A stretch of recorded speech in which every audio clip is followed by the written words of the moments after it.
우리 지난주 화요일 날 우리 공부했죠. 그죠? 사도행전 17장을 이제 계속 이어가 보도록 하겠는데요. 지도를 계속 이제 바꿔봤습니다. 17장에 보면 17장의 시작은 이게 데살로니가에서부터 시작됩니다. 이 데살로니가 교회에서 시작되는데 17장 서두에 보면 이 사도 바울이 데살로니가에서 3주 동안 새 안식일 동안 성경을 열심히 가르쳤더니 어떤 일이 벌어지냐 그러면 데살로니가에 큰 부흥이 일어납니다.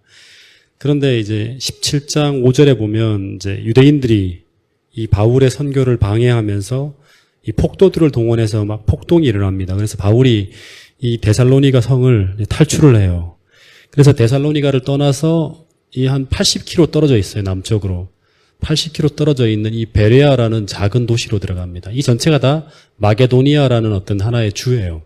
거기 수도가 데살로니가예요. 데살로니가는 아주 큰 이제 동네죠. 그죠?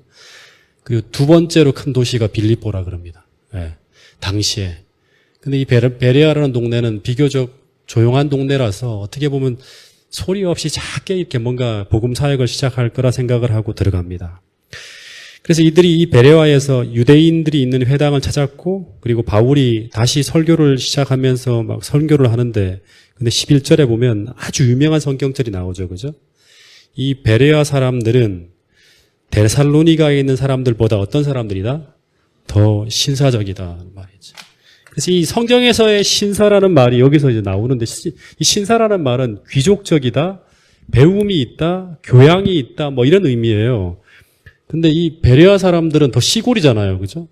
더 시골 사람들인데, 그 마게도니아의 수도인 그 데살로니가보다 더 신사적이다, 더 훌륭한 사람들이다, 라고 이제 이 누가가 적어놨는데, 그 이유는 바로 어떤 이유 때문에 이 베레아 사람들이 데살로니가 사람보다 더 신사적이냐 하면, 베레아 사람들은 아주 간절한 마음으로 말씀을 받고, 그리고 이것이 그러한가 하여 날마다 성경을 상고하는 사람이었기 때문에 더 신사적인 사람이라고 하는 거예요. 근데 이 바울이 이 베레아에서 그 데살로니가에 있는 회당에서와 다른 말씀을 증거한 것이 아니라 데살로니가에서 유대인들에게 가르쳤던 것과 똑같은 성경의 교훈을 가르쳤어요. 근데 이 데살로니가 사람들과 다르게 이 베레아 사람들은 이 말씀을 아주 뜨겁게 받아들였다는 거예요. 이 베레아 사람들이란 말은 정확하게 말하면 베레아에 있는 유대인의 회당에 있는 사람들이죠. 그죠? 성경을 아는 사람들이에요. 회당 중심으로 했기 때문에. 이방인들이 아니에요. 그죠? 베레아의 회당에 있는 유대인들에게 진리를 가르쳤다는 거예요. 근데 이 베레아에 있는 유대인들이 어떻게 진리를 받아들였는가 하면 무턱대고 바울의 가르침을 믿은 게 아니에요.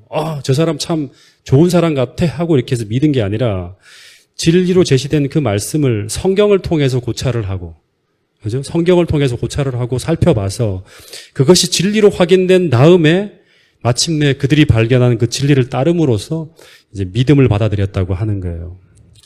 여러분, 이 모습은요, 오늘날까지 성경 연구와 참된 신앙 부흥의 관계를 가장 잘 보여주는 귀한 모본을 제시하는 그런 한 교회의 모습을 보여주는 거예요.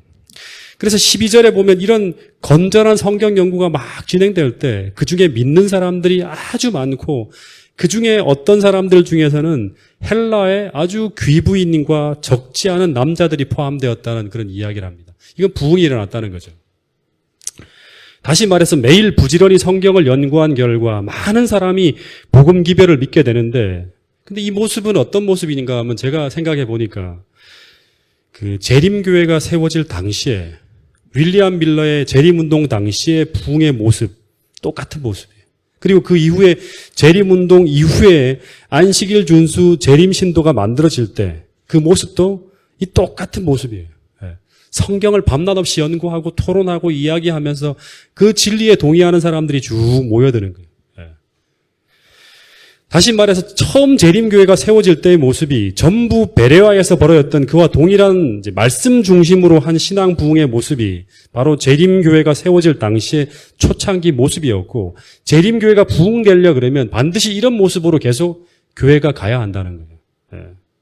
여러분, 마찬가지로 오늘날도 이런 베레아에서 일어나는 이런 부흥의 모습처럼 매일 말씀을 부지런히 연구하고 이 말씀이 그러한가 하여 날마다 성경을 산구하는 이런 말씀 중심의 부흥운동이 일어날 때 또다시 베레아의 회당에서 그리고 재림운동 당시에 벌어졌던 그런 동일한 참된 신앙 부흥이 일어나게 될 것이라고 저는 믿습니다.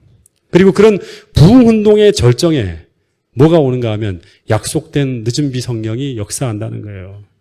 여러분 바라기는 이 동작중앙교회가 그 운동의 시작이 될 수 있기를 간절히 바라겠습니다. 그래서 반드시 재림교회는 말씀을 좋아하는 사람들, 말씀대로 살고자 하는 사람들이 모여야 되고 그래서 그런 사람들이 성경을 연구하면서 계속 말씀 중심으로 교제가 이루어져야 돼요. 그것이 진짜 교회가 줄 수 있는 최고의 은총이고 하늘이 내리는 은혜라는 사실을 잊지 않아야 한다는 사실입니다. 여러분 그 사도행전에 보면 이런 말씀이 있어요. 베레아 사람의 마음은 편견으로 편협하지 않았다. 그들은 사도들이 전한 교리가 진실한가를 즐겨 연구하였다. 그들은 호기심이 아니라 약속된 메시아에 관한 기록을 배우기 위해 성경을 연구하였다. 날마다 그들은 영감의 기록을 연구하였고 그들이 성경 말씀을 비교하여 연구할 때 하늘 천사들은 그들 곁에 서서 그들의 지력을 개발시키고 그들의 마음에 감명을 주었다. 복음 진리가 선포되는 곳은 어디나 정직하고 바르게 살고자 갈망하는 사람들이 부지런히 성경을 연구하게 된다는 거예요. 만일 지상 역사의 마지막 장면에서 오늘날이죠, 그죠? 시험하는 진리가 선포되는 것을 들은 사람들이 베레아 사람의 모본을 따라 날마다 성경을 연구하고 그들에게 전파된 하나님의 말씀의 기별을 비교하면서 성경을 연구할 것 같으면 오늘날 비교적 소수밖에 없는 곳에 하나님의 율법의 교훈에 충성하는 큰 무리가 있게 될 것이다. 이 약속을 믿습니다. 그리고 이렇게 부흥이 일어나는 거예요. 다시 말해서 재림운동 당시의 모습의 반복이에요. 역사의 마지막에 시험하는 진리가 선포되고 그리고 그 선포된 진리가 그러한가 하여 계속 성경을 연구하는 운동이 벌어지면서 영혼들이 모여드는 것입니다. 다시 말해서 진리의 불을 붙이는 순수한 성경 연구 모임이 일어나고 그리고 그 자리로 정말 진리에 목말라 하는 사람들이 찾아오면서 진리로 교제하고 하나가 되는 그런 참된 성경 연구의 모임들이 우후죽순으로 일어나는 시대가 바로 사도행전 시대였어요. 여러분 이런 모임들이 동작중앙교회에서도 우후죽순처럼 일어나게 되기를 간절히 바라겠습니다. 곳곳에 사람들이 다 이 성경을 가르치고 어떤 하나의 중심이 되어서 성경을 펼치면서 연구하고 그 사람을 중심으로 해서 진리를 중심으로 사람들이 모여서 또 연구하고 기도하는 그런 모임들이 우리 동작중앙교회에서 일어나야 돼요. 그죠? 이것이 바로 사도행전을 다시금 반복할 수 있는 귀한 하나의 방법적인 툴이라는 사실을 잊지 않게 되기를 바라겠습니다. 또 이런 말씀이 있어요. 그러나 인기가 없는 성경 진리가 계시될 때 그 반대로 많은 사람들은 이것을 연구하기를 거절한다. 비록 분명한 성경의 가르침을 논박할 수 없지만 그들은 제시된 증거를 연구하는 것을 극도로 싫어한다. 그들은 원수가 영혼들을 곁길로 유혹하는 재미있는 우화에 매달린다. 다시 말하면 진리가 아니라 재미에 매달린다는 거예요. 어떤 교회의 교인들은 그런 어떤 식으로 살아간다는 거예요. 그래서 진리를 추구하는 교회보다 재미있는 교회를 추구하게 되겠죠. 다시 말하면 진리의 재미보다는 다른 어떤 재미를 추구한다는 거예요. 그런데 이런 풍조와 그런 분위기를 따라가다 보면 이 사도행전에 보면 그들의 마음은 오류로 눈멀게 되어 마침내 하늘에서 끊어지게 된다. 모든 사람은 받은 빛에 따라 심판을 받을 것이다 라고 얘기하고 있습니다. 여러분 물론 교회가 재미가 없는 것들은 또 아니죠. 어떤 일정 하나 재미가 있어야겠지만 큰 분위기, 흐름, 추구하는 방향은 성경 말씀에서의 흥미와 재미와 진리를 그런 어떤 즐거움들을 얻기 위해서 우리가 목말라 하고 노력해야 한다는 거예요. 이 분위기를 흐트려서는 안 된다는 사실입니다. 제가 오늘 오후에 전화 한 통화를 받았어요. 그러니까 설교하러 바로 올라오기 전에 방송으로 설교를 같이 들으시는 분이라고 하는데 전화를 받자마자부터 막 울기 시작하는 거예요. 그분이 하시는 말씀이 지금도 이 방송을 들을지 모르겠어요. 그분이. 정말 어떻게 하면 말씀대로 살 수 있는지, 어떻게 하면 이런 무력하고 무기력한 모습에서 성경에 나오는 그런 능력 있는 그리스도인으로 변화될 수 있는지를 막 고민하면서 저한테 이렇게 상담을 요청하는 어떤 한 성도님의 전화였어요. 눈물을 흘리시면서 이야기를 하는데 제게 정말 큰 자극이 되었어요. 야, 이렇게도 간절하게 말씀을 붙들고 사시려고 몸부림치는 보이지 않는 분들이 계시는구나 하면서 정말 말씀을 전하는 사람으로서 굉장히 무거운 책임감 같은 걸 제가 느끼게 되었습니다. 여러분, 어쩌면 이렇게 설교를 듣고 성경을 이야기하고 성경을 논하는 사람들이 그리스도인이 아니라 오늘 오후에 제가 통화를 한 그분처럼 성경을 정말로 연구하고 그리고 그 제시된 하나님의 말씀대로 순종하고자 하는 사람들이 정말 성경에 나오는 참된 그리스도인이 아닐까 하는 생각을 해보게 됩니다.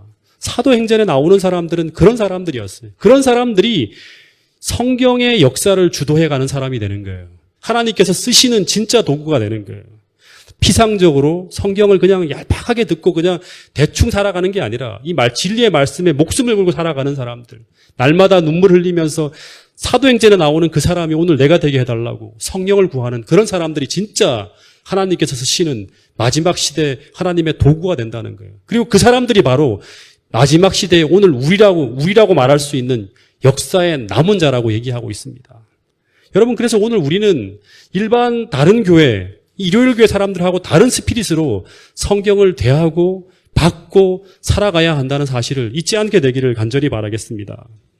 성경을 연구하고 그 하나님의 뜻대로 순종하고자 하는 그 무리의 곁에 오늘 사도행전에서 보여주는 말씀은 하나님의 천사가 함께하고 그들을 진리로 인도하기 위해서 하늘은 돕고 있다는 사실을 잊지 않게 되기를 간절히 바라겠습니다.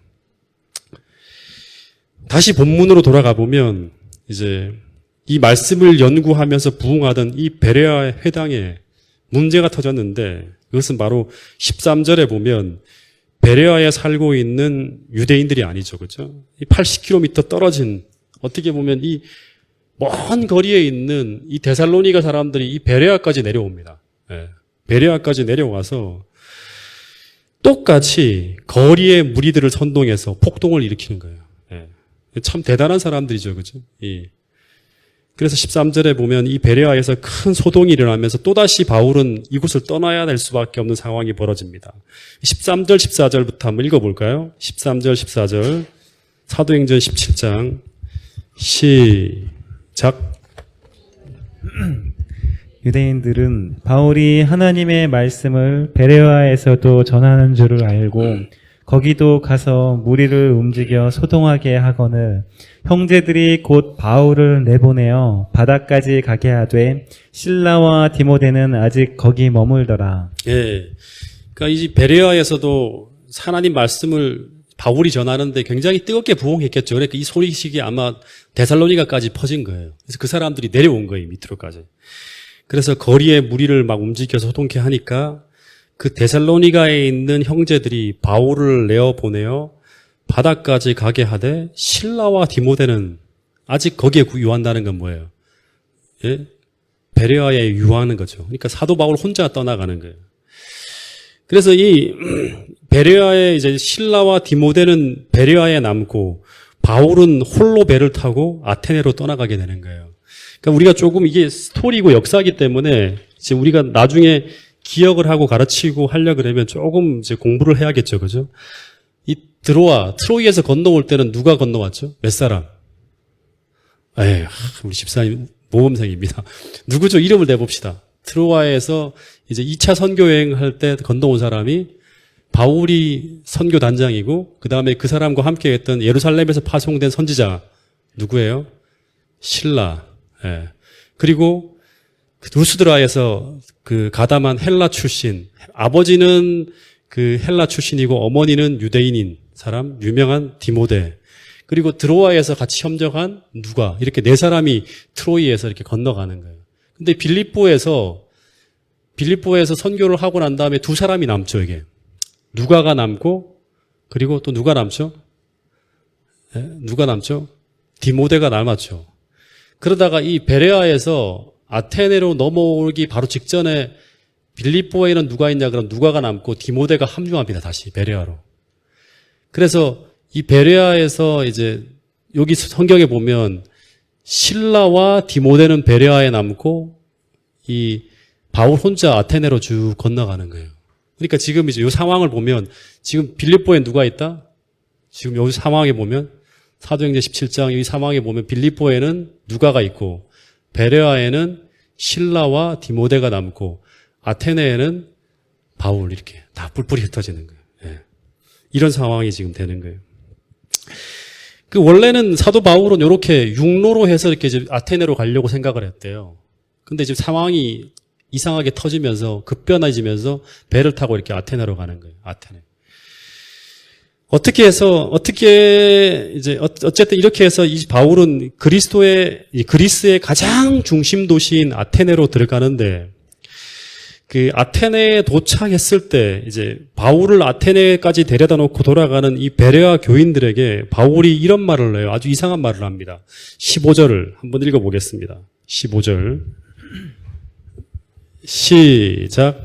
바울을 인도하는 사람들이 그를 데리고 아덴까지 이르러 그에게서 실라와 디모데를 자기에게로 속히 오게 하라는 명령을 받고 떠나니라. 네, 바울을 인도하는 사람들이 이 베레아의 그리스도인들이죠, 그죠? 바울을 데리고 안전하게 아테네까지 다 데려간 다음에 이제 돌아가려고 하는데 바울이 이제 그 사람들에게 뭐라 그러냐면 실라와 디모데를 자기에게로 속히 오게 해달라는 이제 그런 이제 이야기를 듣고 그 사람들이 돌아갔다고 합니다. 근데 왜 바울이 이 실라와 디모데가 지금 이 베레아 교인들을 계속 가르치기 위해서 남은 거잖아요. 그죠? 근데 왜 실라와 베레아를 속히 자기에게 오라고 이렇게 얘기했을까요? 예. 그 이유를 이제 여러 주석들을 보니까 사도 바울이 지금 온전한 몸을 가지고 있는 사람입니까? 아니면 건강하지 못한 사람입니까? 예, 주석에 보면 사도 바울은 지금 안질환 때문에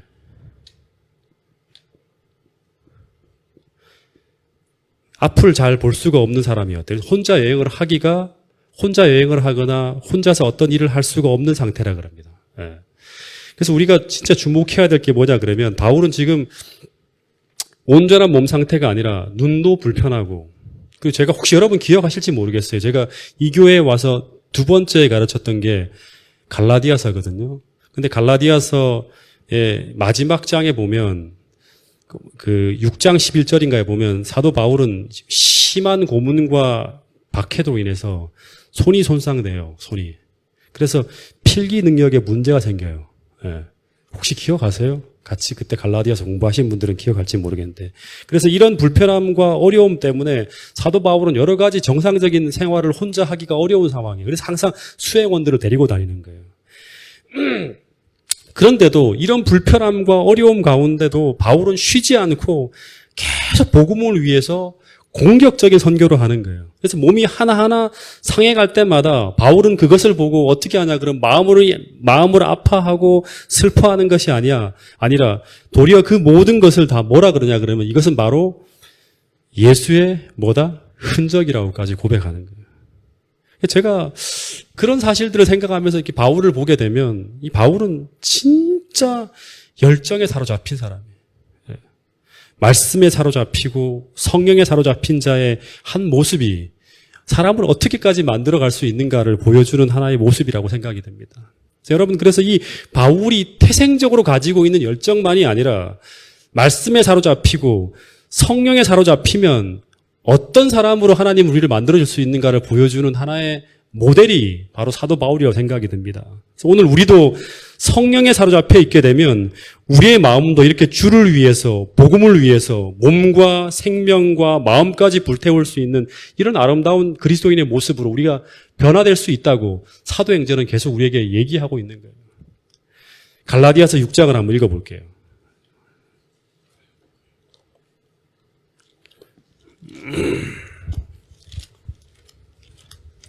갈라디아서 6장입니다.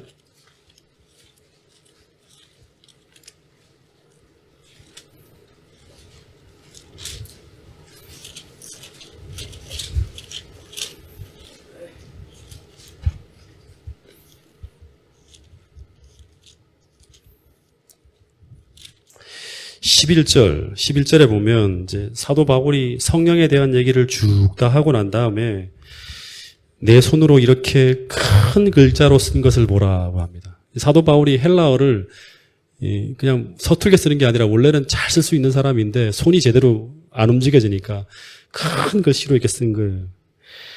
그런 다음에 14절 그러나 내게는 우리 주 예수 그리스도의 십자가 외에는 결코 자랑할 것이 없으니 그리스도로 말미암아 세상이 나를 대하여 십자가에 못 박히고 내가 또한 세상에 대하여 그러하니라. 나는 예수님 외에는 자랑할 게 없고 나는 완전히 죽은 생명이다. 그리스도 안에서 내 생명은 감추어져 있다. 다 받쳐져 있다. 이런 얘기를 하는 거예요. 그러면서 17절 보세요. 17절을 같이 읽어보겠습니다. 시작. 이후로는 누구든지 나를 괴롭게 말라. 내가 내 몸에 예수의 흔적을 가졌노라. 그러니까 예수의 흔적이란 말이 스키마, 어떤 흉터 이런 거를 말한다 그럽니다.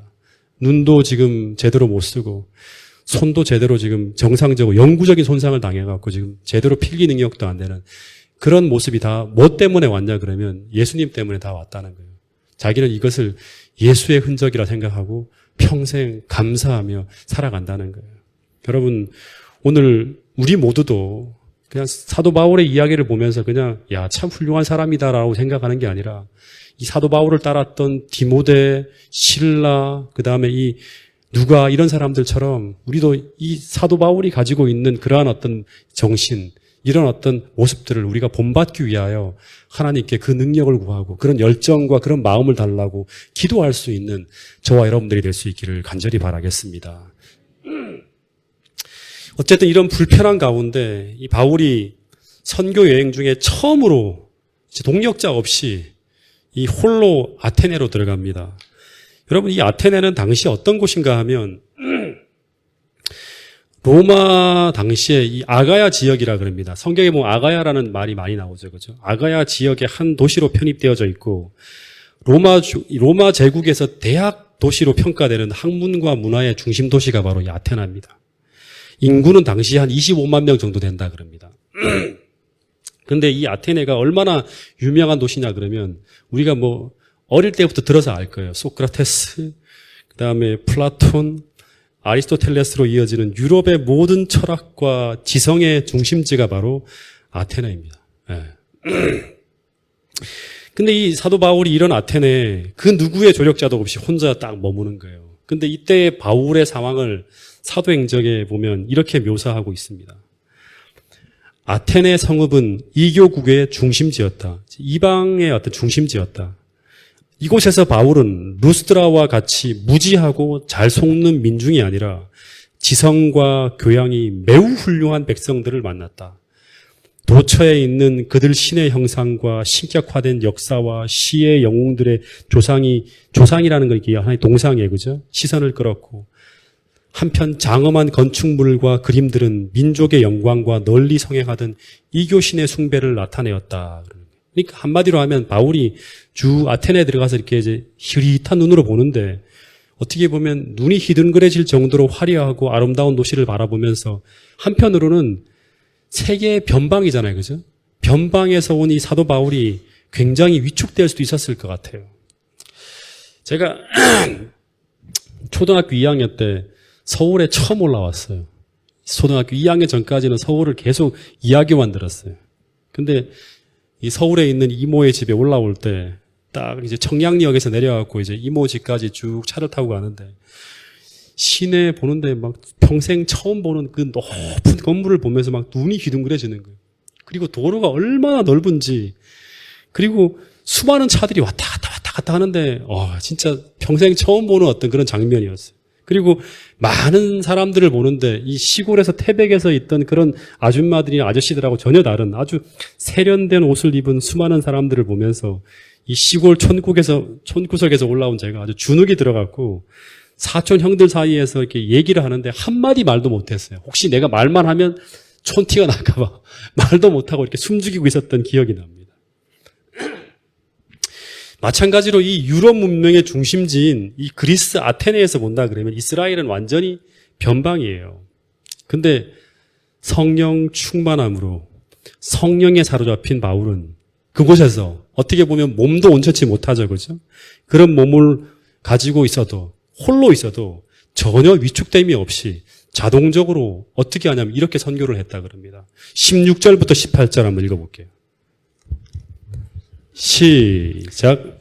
바울이 아덴에서 그들을 기다리다가 그 성에 우상이 가득한 것을 보고 마음에 격분하여 회당에서는 유대인과 경건한 사람들과 또 장터에서는 날마다 만나는 사람들과 변론하니 어떤 에피쿠로스와 스토아 철학자들도 바울과 쟁론할세 어떤 사람은 이르되 이 말쟁이가 무슨 말을 하고자 하느냐 하고 어떤 사람은 이르되 이방신들을 전하는 사람인가 보다 하니 이는 바울이 예수와 부활을 전하기 때문이러라. 예. 이 아테네는 유럽에서 가장 아름다운 도시예요. 그러니까 가장 문명이 세련된 그런 도시예요. 그러니까 그 아름다움의 대부분은 뭐냐 그러면 조각품인데 그 화려한 예술 조각품들은 전부 다 뭐죠? 다 우상이에요, 우상. 그래서 바울이 그 우상을 바라보면서 야, 아름답다고 하는 게 아니라 뭐가 가득했다? 네, 의분이 가득했다고 합니다. 의분이. 여러분, 우리는 믿지 않는 사람들의 죄악을 볼 때, 그리고 기독교의 부패함을 볼 때, 그리고 이 진리교회가 이단이라는 소리를 들을 때, 우리도 바울처럼 의분이 생길 때가 있습니까? 네. 그리고 이 바울처럼 그 의분이라는 게 의분으로 마음속에서 그치지 않고 이 바울처럼 그 의분이 의로운 열정으로 승화되어서 의로운 행동을 또 만들어내는 거예요. 사도 바울은. 하나의 마음속에 머무는 게 아니에요, 의분이. 그래서 17절에 나오는 것처럼 이런 행동을 하는 거예요.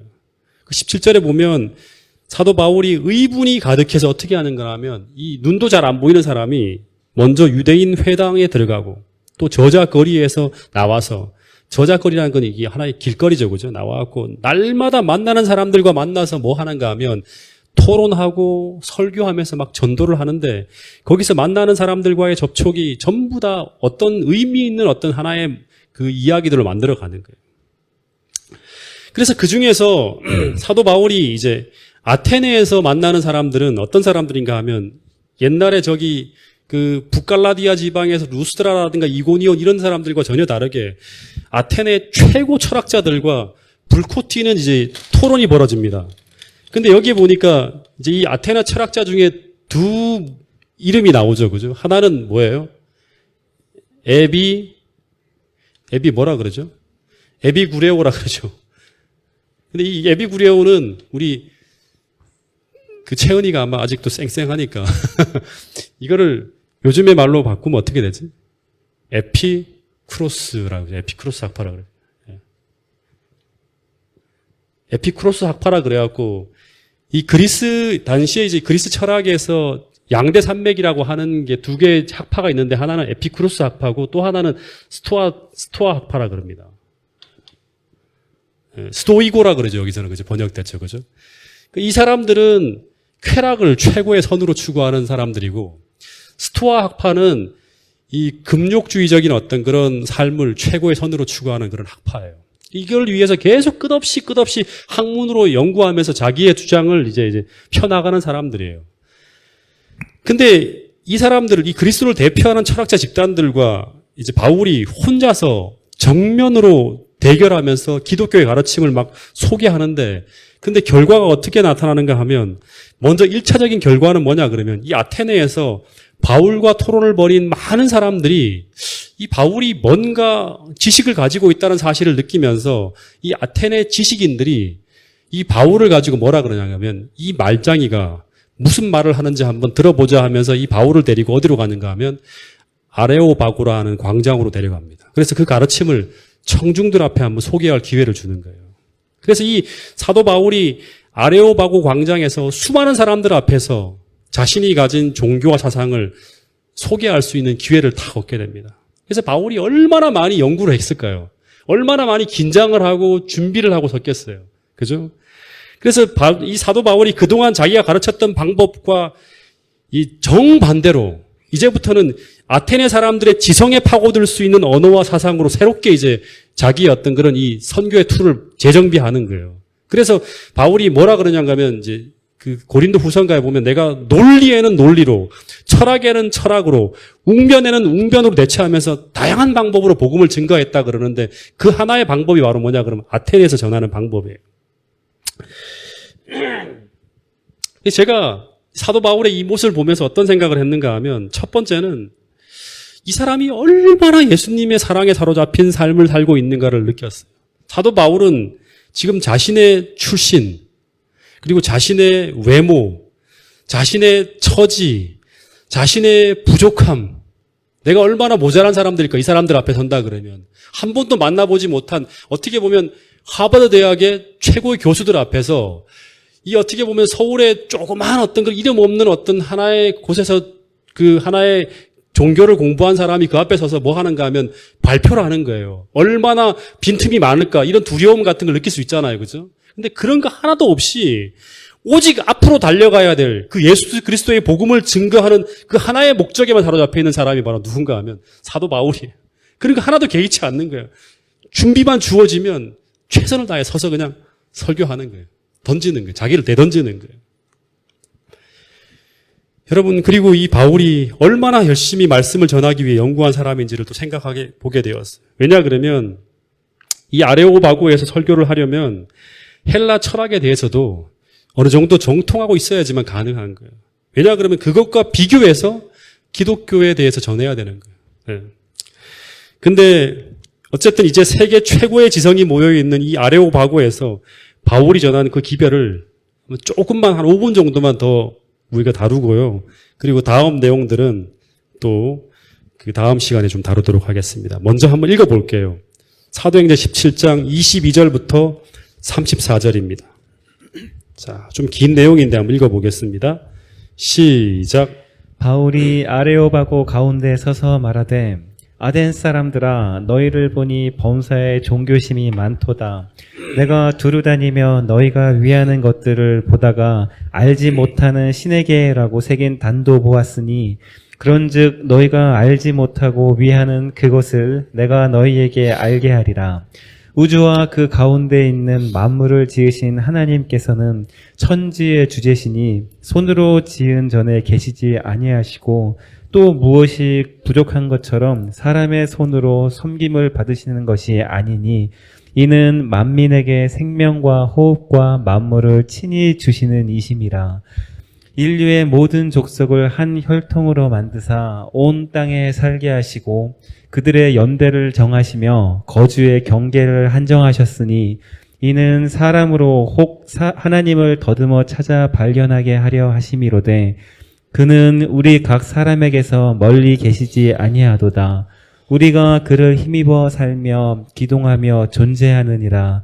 너희 시인 중 어떤 사람들의 말과 같이 우리가 그의 소생이라 하니 이와 같이 하나님의 소생이 되었은즉 하나님을 금이나 은이나 돌에다 사람의 기술과 고안으로 새긴 것들과 같이 여길 것이 아니니라.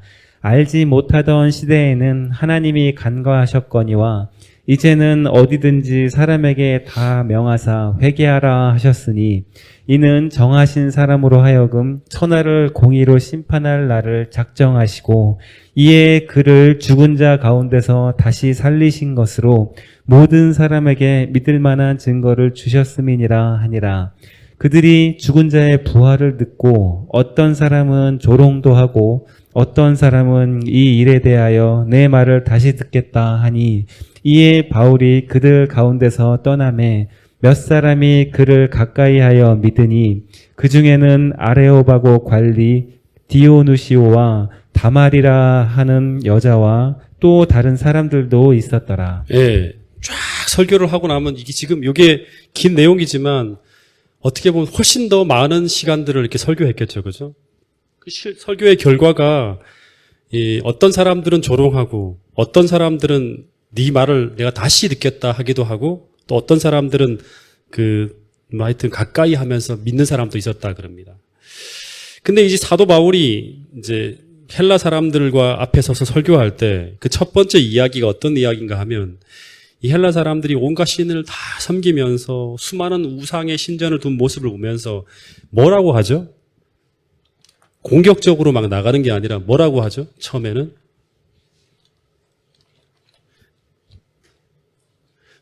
우리가 선교적 교회가 되기 위해서 이 사도 바울이 사용한 이 선교 방법을 우리가 공부할 필요가 있습니다. 뭐라 그러냐 그러면 바울은 아테네 사람들이 참 종교심이 많은 사람이다 그럽니다.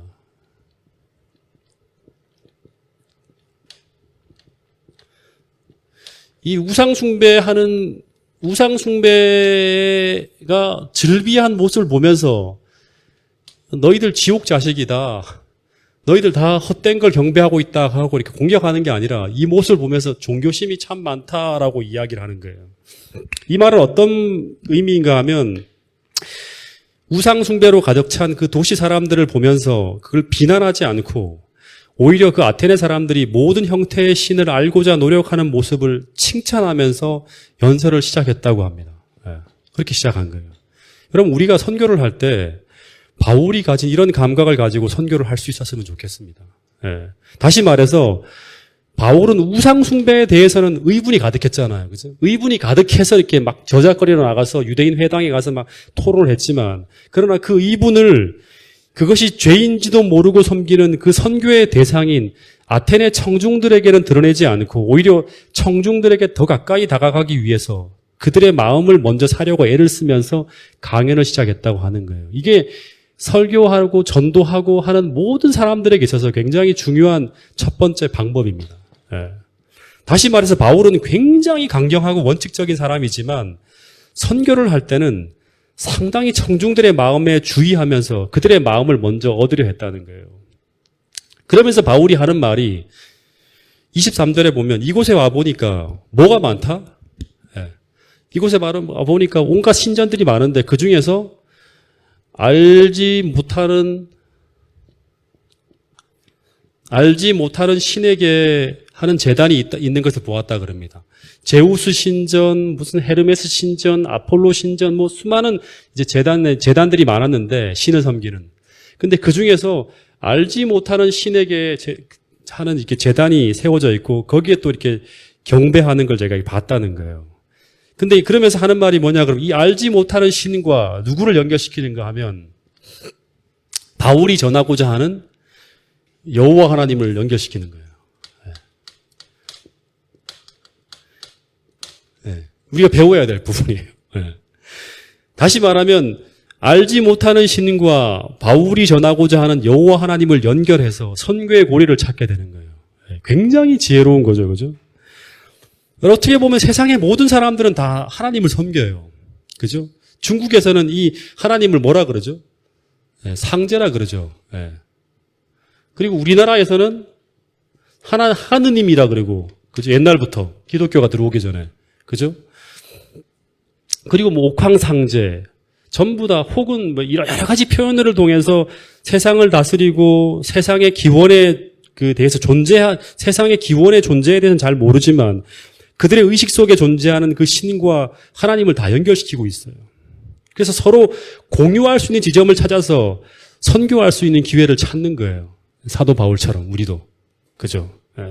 다시 말하면 처음부터 공격적인 형태로 나가서 충돌하면서 전도하지 않는다는 거예요. 이건 어떻게 보면 사도 바울이 아테네뿐만 아니라 데살로니가, 빌립보 모든 곳에서 선교할 때 이런 동일한 방법을 통해서 선교를 했다는 것을 우리가 짐작할 수 있습니다.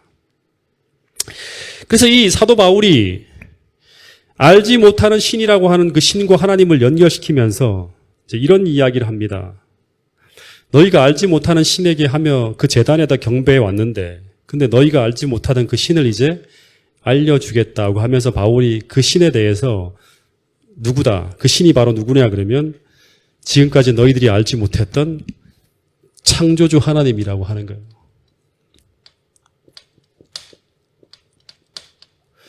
한 5분만 더 할게요. 보통 제가 끝내야 될 시간인데 지금 20분인데 한 5분 정도만 더 할게요. 그래서 그분은 이 하나님이 어떤 분인가 하면 우주와 모든 만유를 지으신 분이고 천지를 다스리는 진짜 주인이라고 하면서 모든 신들 중에 참 하나님이라고 막 소개해 나가는 거예요. 그러면서 이야기가 서서히 이제 거짓 신과 구분하여 참 하나님을 소개하기 시작하는데 그러면서 이 바울의 설교가 점점 이교의 신화와 정면으로 충돌하면서 점차 창조주 하나님을 확실하게 소개하기 시작합니다. 다시 말하면 처음에는 청중들의 마음을 사기 시작하다가 공유하는 지점을 찾기 시작하다가 점차 청중들의 주의를 완전히 끌어들인 후에는 이제는 차별화된 진리를 선명하게 소개하면서 참 하나님과 거짓 신을 완전히 구분하면서 진리를 선명하게 드러내기 시작하는 거예요. 예. 그래서 사도 바울의 이야기는요, 당시의 시대의 그리스 철학을 본다 그러면 당시 그리스 철학자들의 가르침에 정반대되는 이야기를 지금 하고 있는 거예요. 그런데 이 바울의 가르침과 이 이야기들을 들으면서 그 사람들이 손을 들어서 바울의 이야기를 중단시키거나 또는 그 이야기를 끊지 않고 막 질문이 들어가지 않고 계속 끝까지 듣는 거예요. 왜냐 그러면 이 바울의 가르침과 이 논리가 워낙에 청중들에게 흥미를 불러일으키고 있었기 때문에 사도 바울의 이야기가 끝까지 계속 진행되도록 만들어준 거예요. 그러면서 이 가짜 신과 구별되어지는 이야기들을 한 4가지 정도로 쭉 이야기하는데 그 이야기는 제가 다음 주 화요일 날 하도록 하겠습니다. 그 이야기가 금방 끝날 이야기가 아니니까요. 어쨌든 이 사도 바울의 이 선교의 경험담은 오늘 이 시대에도 우리가 그 원리들은 잘 배워서 오늘 우리가 선교하고 우리 진리를 전하는 그런 부분들에서 우리가 연구해야 될 부분이라는 사실들을 생각하면서 우리가 함께 고민하는 여러분과 저가 될 수 있기를 간절히 바라겠습니다.